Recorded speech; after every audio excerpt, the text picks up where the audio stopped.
দক্ষিণ পশ্চিম অঞ্চলের সর্ববৃহৎ যশোরের শার্শা উপজেলার বাগআঁচড়া ৭ মাইল পশুহাটে আসন্ন কুরবানি ঈদ উপলক্ষে জমে উঠেছে বেচাকেনা। কোরবানির পশু কিনতে সপ্তাহে ২ দিন শনিবার ও মঙ্গলবার ভোর থেকে রাত পর্যন্ত ক্রেতা বিক্রেতাদের ভিড়ে সরগরম হয়ে উঠছে পুরো হাট এলাকা। হাটে দেশীয়ভাবে লালিত পালিত গরু, মহিষ, ছাগল ও ভেড়া নিয়ে হাজির হচ্ছেন খামারিরা। এবছরের শার্শা উপজেলায় কোরবানির জন্য প্রস্তুত রয়েছে ১৬,০০০ পশু। আমি এই ৭ মাইল গরুহাটে কুরবানির জন্য গরু কিনতে আনিছি।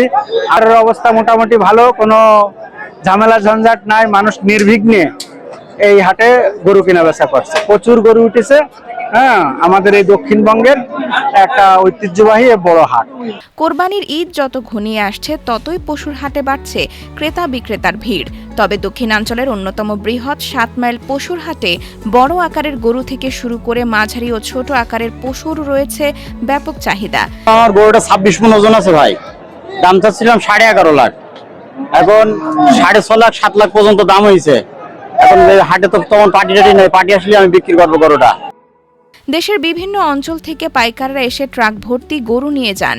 বিশেষ করে খুলনা, বরিশাল, ফরিদপুর, ঢাকা ও চট্টগ্রামের ব্যবসায়ীদের উপস্থিতিতে জমে উঠত পুরো হাট।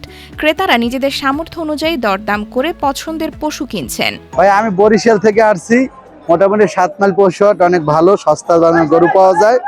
৩,২০,০০০ টাকা গরু কিনেছি, ইনশাল্লাহ ভালো লাভ হবে।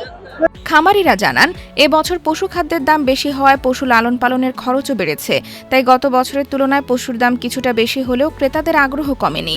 অনেকেই আগে ভাগেই পশু কিনে বাড়িতে নিয়ে যাচ্ছেন। থেকে আসছি গরু কেনার জন্য, মানে কোরবানির জন্য আসছি উদ্দেশ্য করে, এবং কিছু গরু নেব বিক্রি করার জন্য। তো গরু কিনছি, মানে মোটামুটি অনেক চড়া, মানে ৭ মাইল পশুর হাটে আসছিলাম যে গরু মোটামুটি কমে কেনার জন্য, তবে কমে পাওয়া যায় না, মোটামুটি গরুর দাম অনেক চড়া। হাট ইজারাদার ও সংশ্লিষ্টরা জানান, ক্রেতা বিক্রেতাদের নিরাপত্তা নিশ্চিত করতে পর্যাপ্ত আইনশৃঙ্খলা বাহিনী মোতায়েন করা হয়েছে। পাশাপাশি স্বাস্থ্যবিধি ও যানজট নিয়ন্ত্রণেও নেওয়া হয়েছে বিশেষ ব্যবস্থা। আমাদের এখানে ব্যাপারীদের নিরাপত্তা আছে, ব্যাপারীদের থাকার জায়গা আছে, গাড়ি ঘোড়া লোড দেওয়ার জন্য বিট তৈরি করা আছে, এবং এই বাজারটি টোটাল সিসি ক্যামেরার আওতাভুক্ত।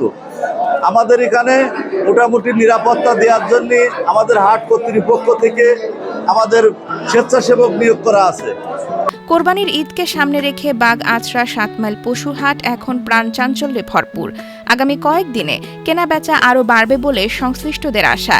শার্শা উপজেলা প্রাণী সম্পদ বলছে, এবছর উপজেলায় কোরবানির জন্য প্রস্তুত রয়েছে প্রায় ১৬,০০০ গবাদি পশু। এর মধ্যে গরু রয়েছে ১৩,১০০টি, বিপরীতে উপজেলায় চাহিদা রয়েছে ১২,৭২৬টি পশুর। ফলে কোরবানির পশু নিয়ে কোনো সংকটের আশঙ্কা নেই। পবিত্র ঈদুল আজহা ২০২৬ উপলক্ষে শার্শা উপজেলায় প্রায় ১৬,০০০ গবাদি পশু কোরবানির জন্য প্রস্তুত আছে। শার্শা উপজেলার খামারিরা দেশীয় খাবার এবং দেশীয় পদ্ধতিতে এবং আধুনিক পদ্ধতিতে লালন পালন করে সেগুলো প্রস্তুত করেছে, এবং এই শার্শা উপজেলার চাহিদা মিটিয়ে এবং এই পশুটা অন্যত্র পাঠানো সম্ভব হবে।